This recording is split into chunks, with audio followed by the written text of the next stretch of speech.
गीयमानं ततस्ततः राजानो राजकन्याश्च बभूवुर्वृषविस्मिता। श्री सुखदेव जी कहते हैं, हे परीक्षित जी, रुक्मिणी जी के हरण की बात सुनकर के सबको बड़ा आश्चर्य हुआ और गीयमानं ततस्ततः इधर से उधर इस चर्चा को सब लोग करने लगे, क्योंकि ये धरती पर कोई एक मनुष्य योद्धा का कार्य नहीं था। अगर कोई मनुष्य होता तो ऐसे विकट माहौल में से श्री रुक्मिणी जी को निकाल के लाने में बड़ा महंगा पड़ता, क्योंकि वहाँ उस समय के पृथ्वी पर के बड़े बड़े दुष्ट राजाओं ने मोर्चा बनाया था। अगर श्री कृष्ण मनुष्य होते तो श्री कृष्ण भी नहीं पार हो पाते। ये तो सर्वेश्वर परमात्मा है, सर्व समर्थ है, इसलिए भगवान ही पास हुए और कोई पास हो नहीं सकते थे। क्योंकि रुक्मिण्या हरणम श्रुत्वा गीयमानं ततस्ततः राजानो राजकन्याश्च बभूवुर्वृषविस्मिता। सब लोग आश्चर्य में पड़े हुए कि ये श्री कृष्ण के अलावा कोई नहीं कर सकता था। क्यों? द्वारकायाम अभूत राजन महामोदः पुरौकशाम रुक्मिण्या रमयोपेतम दृष्ट्वा कृष्णम श्रियपतिम। देखो, रुक्मिणी जी है श्री जी, साक्षात लक्ष्मी है, और श्री कृष्ण है लक्ष्मीपति। तो लक्ष्मीपति की होगी, ये हिजड़ों की और राक्षसों की कैसे हो सकती है? इसलिए दृष्ट्वा कृष्णम श्रियपतिम। गुरुदेव कहते हैं कि भगवान तो रुक्मिणी जी को पाए, रुक्मिणी जी भगवान को पाई, और शिशुपाल का क्या हुआ? दूल्हे बन के आया था। शिशुपाल चलो जरी बर के धन रुक्मिणी प्रभु को बर के। शिशुपाल चलो जरी बर के धन रुक्मिणी प्रभु को बर के। प्रभु जाए रुक्मिणी हर के धन रुक्मिणी प्रभु को बर के। प्रभु लाए रुक्मिणी हरि के प्रभु को बर के। शिशुपाल का क्या हुआ?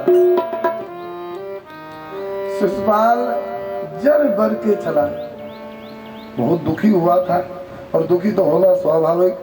अब देखो, पूर्व अवतार में तो ये दुष्ट सन्यासी बन के आया सीता जी को हरण करने, और इस समय तो नालायक दूल्हा ही बन के आ गया श्री जी का।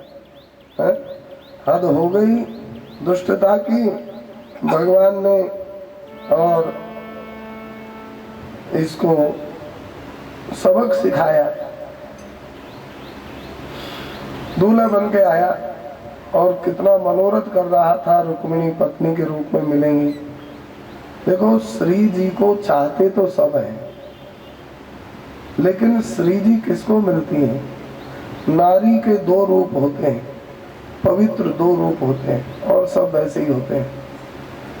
वह पति की पत्नी है और वह बच्चों की माँ है। तो श्री जी के पति तो एक ही है, सबके ही पति तो एक ही होते हैं, कई पति ठीक नहीं है, पति एक ही होते, बच्चे अनेक हो सकते हैं। तो श्री के पति तो श्री कृष्ण है, और हम श्री जी को माँ के रूप में तो प्राप्त कर सकते हैं, लेकिन पत्नी के रूप में प्राप्त करने का जो साहस करेंगे तो जो शिशुपाल की दशा हुई वही हमारी दशा होगी। श्री माने तेज। श्री के तीन रूप हैं, श्री, भू और लीला। कहीं कहीं नीला पाठ है, कहीं कहीं लीला पाठ है। तो श्री, ये तीन रूप से हर नारी अपने बच्चों और पति को संभालती है। पत्नीत्वेन पति को संभालती है, मातृत्वेन बच्चों को संभालती है। और हर नारी के तीन रूप होते हैं, एक श्री रूप, धन रूप, और एक भू रूप अर्थात आधार रूप, और एक लीला रूप, आनंद रूप, वात्सल्य रूप। प्रत्येक नारी के 3 रूप होते हैं। और बच्चों को देखो, बच्चों को कोई आवश्यकता होगी तो कौन देगी? माँ ही तो देगी। तो श्री माने धन रूप से माँ ही खिलौना देगी और खाने को देगी, खेलने को देगी, और ये श्री रूप है नारी का। और भू रूप है, बालक खेलेगा कहाँ? माँ की गोद में ही नहीं, माँ की गोद से कहाँ जाएगा? तो ये भू रूप है। और लीला रूप है, वात्सल्य कौन करेगा? बालक को प्यार कौन करेगा? अपने हृदय का दूध कौन पिलाएगा? न बाप पिलाएगा, न चाचा ताऊ भाई भतीजा पिलाएगा, वो तो माँ से ही मिलेगा। तो ये 3 रूप श्री जी के हैं। और ये श्री जी चाहे लक्ष्मी रूप हो, चाहे सीता जी रूप हो, चाहे राधा रानी हो, चाहे पार्वती जी हो, चाहे हमारे घरों में माताएं हो, इन सब का एक ही रूप है। ब्रह्म वैवर्त पुराण में श्री कृष्ण ने श्री राधा जी को और बहुत बड़ा भाषण दिया, और श्री जी थोड़ा सा मान कर गई तो श्री कृष्ण ने बहुत सुंदर कहा, हे श्री राधा, आप क्यों मान करती हो? देखो, मैं विष्णु हूं तो लक्ष्मी कौन है? आप ही तो हो। मैं श्री राम हूं तो आप ही तो सीता हो। मैं कृष्ण हूं तो आप राधा हो। मैं द्वारकाधीश हूं तो आप ही रुक्मिणी हो। मैं शिव हूं तो आप भवानी हो। बोलते बोलते भगवान यहाँ तक बोल गए, हे श्री राधा, जितने भी नर रूप हैं मैं हूं उन रूपों में, और जितने भी नारी रूप है आपके अलावा कोई है? आप ही तो हो। श्री जी प्रसन्न हो। चाहे वृक्ष लता हो, ताल तलैया हो, पशु पक्षी हो, कोई भी हो, नर रूप मैं हूं और मादा रूप में आपके अलावा कोई है? ऐसा क्या? और यही सच्ची दृष्टि है। लेकिन श्री जी को हम लोग माता रूप से प्राप्त कर सकते हैं, लेकिन पत्नी रूप से करना चाहेंगे तो नारद जी को तो भगवान ने बचा लिया, वो भी पत्नी बनाना चाहे, परंतु नारद जी तो शरणागत हैं। नारद जी को बचा लिया, लेकिन शिशुपाल की ऐसी तैसी कर दी, नालायक दूल्हा ही बन के आ गया। शिशुपाल चलो जरी बरी के। इधर श्री कृष्ण भगवान रुक्मिणी जी को लेकर द्वारका आ रहे हैं। रास्ते में नहीं, इधर द्वारका में सारे चांडाल चौकड़ी ने, चौकड़ी थी इनकी, वो जरासंध भी था, शिशुपाल था, और ये दुर्योधन और ये सब थे। तो इन्होंने रुक्मी को डांटा, नालायक कहीं के, तूने हमको दूल्हे बना के बुलाया और तेरी बहन को और कोई ले गया, अब ला किसके साथ ब्याह करेगा? इसने कहा मैं अपनी बहन का तेरे साथ ब्याह करूंगा। तो कहा है तेरी बहन जो ब्याह करेगा? अब देवी पूछ के आ रही है, कहा आएगी नहीं, अब तो हो गई। गई वो तो, कहाँ गई? का ससुराल गई। लोगों ने शिकायत, लोगों ने खबर सुनाई, रुक्मिणी जी ससुराल चली गई। है, ससुराल कैसे चली गई? ब्याह हुआ नहीं। तो कहा कि हो गया ब्याह, उन्होंने अपने आप पति बना लिया, उसकी बात तूने मानी नहीं नालायक, इसलिए वो तो अपने से कर ली पति और गई। कहा कि कौन ले गया? कहा कृष्ण ले गया। अब इसने अपने मित्रों से कहा मैं कृष्ण से अपनी बहन को छुड़ा के लाऊंगा और तेरे साथ ब्याह होगा। कहा तो जा छुड़ा के ला। अब ये चला तो मित्रों ने पीछे से कहा सुन, छुड़ा के लाएगा तो ठीक, और नहीं छुड़ा के ला पाया तो अभी बोल दे, तब क्या होगा? इसने कहा, आवेश में प्रतिज्ञा करी, कुंडिनम न प्रवेक्षामि सत्यमेतद् ब्रवीमि वह। इसने कहा अगर मैं बहन को छुड़ा के नहीं ला पाया तो मैं कुंडिनपुर में प्रवेश नहीं करूंगा। और देखो भगवान भक्तों को किस तरह से बचाते हैं। भीष्मक महाराज बड़े धर्मात्मा थे, रुक्मिणी जी के पिताजी, और ये नालायक से परेशान थे, तो इसी के मुख से ऐसी प्रतिज्ञा करवा दी कि भीष्मक का सारा कलेश ही मिट गया। नहीं तो भीष्मक दहेज लेकर के द्वारका कैसे आते अपनी कन्यादान करने के लिए? तो भीष्मक महाराज जब यह गया तो भगवान ने इसको बढ़िया से साले की हजामत उतारी। साला तो है ही है, साला क्यों, इनकी बहन भगवान की हो गई तो ये बहन का पत्नी का भाई साला ही तो होता है। साले, इसने ललकारा भगवान को, हे कृष्ण मेरी बहन की इच्छा के बिना कहाँ लिए जा रहा है। भगवान ने देखा पीछे से ये गधा भी चिल्ला रहा है। भगवान ने कहा हाँ बोल क्या करना कहता है। कहा कि मेरी बहन को छोड़ दे नहीं तो युद्ध कर। भगवान ने कहा आजा साले, और भगवान ने अग्नि बाण से इसकी सेना को घास भूसे की तरह जला दिया। और भगवान ने उतर के और इसकी पकड़ी चुटिया। भगवान को चुटिया पकड़ के पछाड़ने का अभ्यास इस अवतार में बहुत बढ़िया है। भगवान ने पकड़ी चुटिया, तलवार से चाहा गला काट दूं अभी। इतने में श्री रुक्मिणी जी दौड़ी और भगवान के चरण पकड़ लिए। हे नाथ, है तो नालायक, है तो दुष्ट, लेकिन प्रभु अभी मत मारो। क्यों? क्योंकि मेरा भाई है, भाई का पक्ष सब जगह आ जाता है।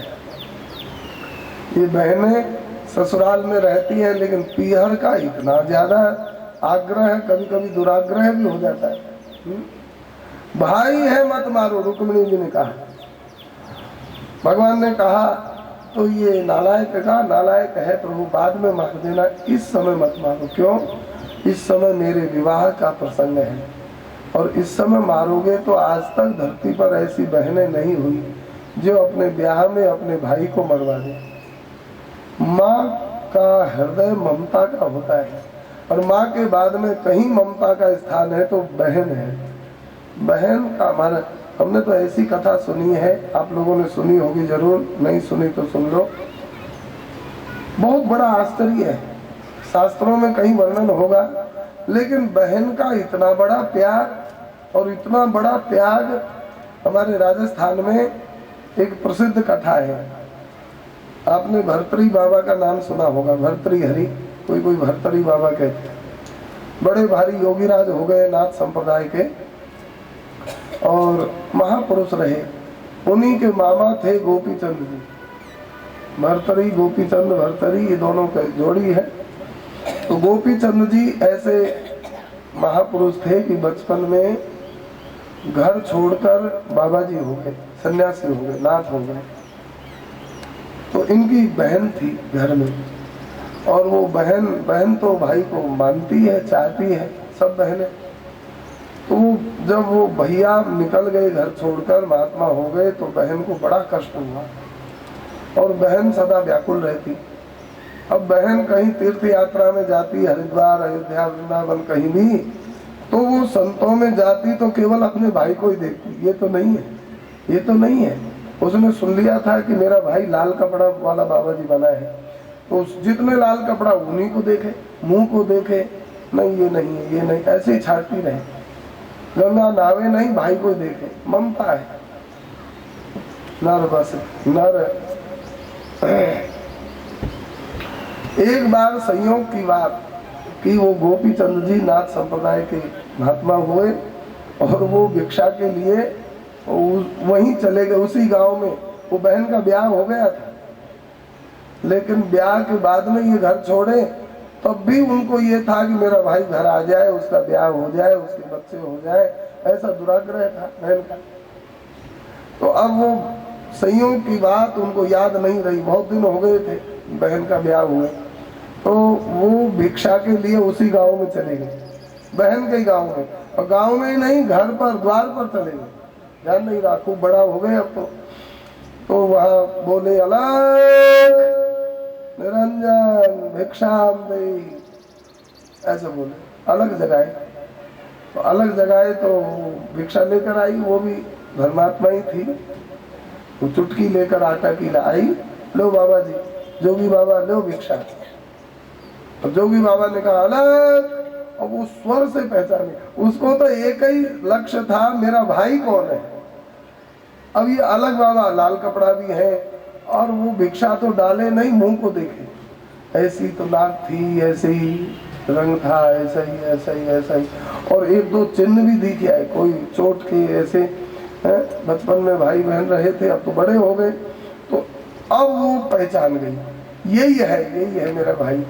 लेकिन अब क्या करें। और उसको पता था कि अब तो ये पक्का बाबा जी हो गया, अब इससे कहूँगी तो ये आएगा नहीं, तो फिर कोई ऐसा इनके सामने समस्या रखो कि अपने आप आ जाए। तब उसने भिक्षा तो डाली नहीं, और बाबा जी कह रहे जोगी बाबा, माता भिक्षा डालो, माँ भिक्षा डालो। डालती हूँ।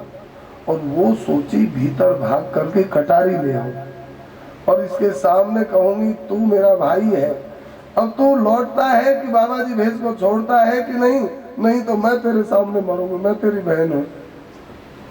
ऐसा करने के लिए वो भीतर दौड़ी और कहा बाबा और भिक्षा ला रही हो, तू यहीं रहे। और वो भीतर गई। बाबा जी ने सोचा और दरवाजा देखा और समझ गई वो भी कि ये तो मेरी बहन का घर है। अरे उससे भूल बहुत बड़ी हो गई, और ये भीतर गई है, भिक्षा डाली नहीं, न जाने क्या करेगी। और स्वभाव तो सबको भाई बहन का पता होता है। वो बाबा जी दौड़े, बहुत जोर से दौड़े, वो आवे उससे पहले 5-7 मकान आगे दौड़ गए, और वो कटारी लेकर के आई और कहा अरे बाबा, जोगी बाबा भिक्षा ले जा, भिक्षा।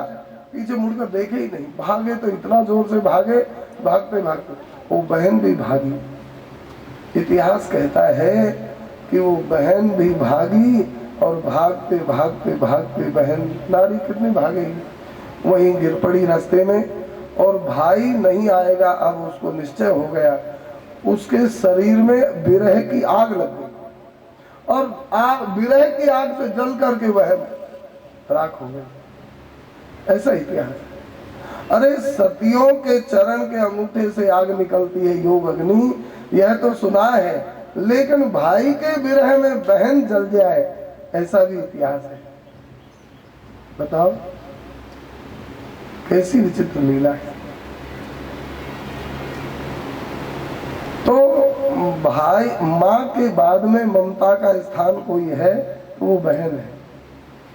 आज यह रुक्मी नालायक राक्षस, लेकिन इसको भगवान दंड दे रहे थे। रुक्मिणी जी रथ से कूद पड़ी, और देखो भगवान इनके हैं और ये भगवान की है, पक्का है, और इधर से कोई मतलब भी नहीं है। और रुक्मिणी जी जानती हैं जिद्दी है, नालायक है, शिशुपाल जैसे राक्षसों की मेजोरिटी में बैठने वाला है, दुष्ट है, फिर भी बहन का पक्ष आ गया। लक्ष्मी है, बहन का पक्ष आ गया। प्रभु मेरा भाई है, अभी मत मारो, मेरे विवाह का प्रसंग है, अभी मारोगे तो धरती पर की बहनें बदनाम हो जाएंगी। आज तक ऐसी बहन नहीं हुई जो ब्याह के लिए अपने भाई को मरवा दे। हे प्रभु क्षमा कर दो। भगवान रुक्मिणी जी की दशा को देख करके रीझ गए। भगवान ने कहा देवी मारता तो, लेकिन अब तुम कह रही हो तो लो साले को छोड़ देता हूँ। भगवान ने छोड़ दिया, और छोड़ दिया, और उसको लेकिन ऐसे ही नहीं छोड़ा, उसकी बेइज्जत करके छोड़ा। एक तरफ की दाढ़ी कुतर दी, एक तरफ की मूछ कुतर दी, और 4-5 चोटी छोड़ दी सिर में, अभद्र करके उस नीच को, और कहा बहन की कृपा हो गई, नहीं तो आज तेरा जीवन अंत था, चल भाग जाए यहाँ से। और वो चला गया। उसने एक अलग नगर बसाया, कुंडनपुर में नहीं गया फिर, क्योंकि प्रतिज्ञा करके आया था। भोजकट नाम का नगर बसा करके वह अलग से रहने लगा। रुक्मी हूँ पारन पायो, नहीं बहिन छुड़ा के लायो। रुक्मी हूँ पार न पायो, नहीं बहिन छुड़ा के लायो।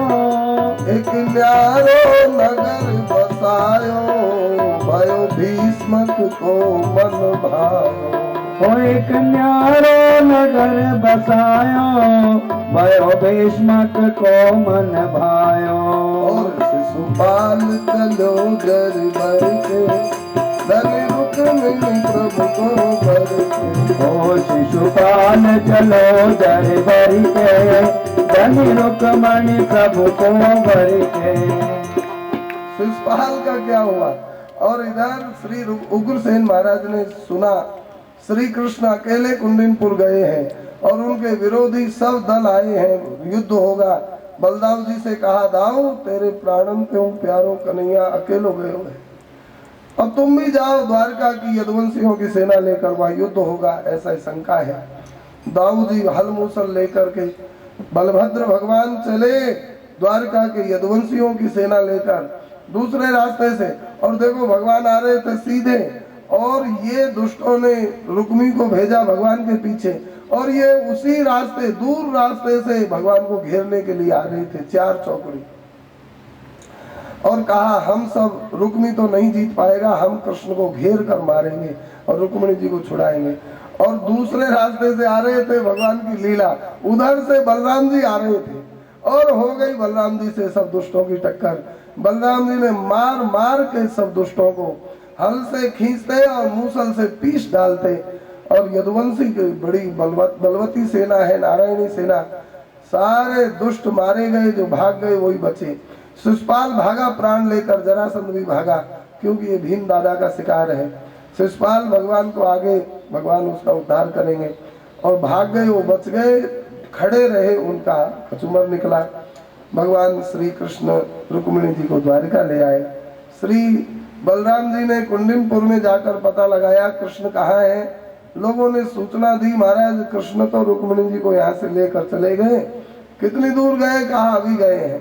बलराम जी ने दौड़ाया रथ और देखा जाते हुए कृष्ण रुक्मिणी, जोर से और भगवान को रोका, आवाज देकर कृष्ण रुक जाओ। भगवान ने रथ रोक दिया। वहां तीन को देखा, बलराम जी ने रुक्मिणी जी को देखा, श्री कृष्ण को देखा, और ये साले को भगवान ने रस्सी से बांधकर, और आजकल गाड़ी की डिग्गी बोलते हैं ना, रथ की डिग्गी में डाल दिया पीछे की तरफ, और पड़ा था बेचारा। बलराम जी ने तीनों को डांटा, तीनों को, पहले रुक्मिणी जी को डांटा, देवी तुमने चिट्ठी लिख दी और सोचा भी नहीं परिणाम क्या होगा। देखो इतने सैनिक मारे गए, ये भी तो किसी बहन के भाई होंगे। अपना भाई मरने लगा तो कहती है भाई है छोड़ दो मारो मत, और ये सैनिक मरे, ये भी तो कितनी बहनों के भाई मारे गए। तुमको ऐसा नहीं करना चाहिए, बलराम जी ने कहा। अब जेठ जी हैं, क्या बोले रुक्मिणी जी जेठ जी के सामने, तो रुक्मिणी जी घूंघट करके रथ में एक तरफ बैठ गई।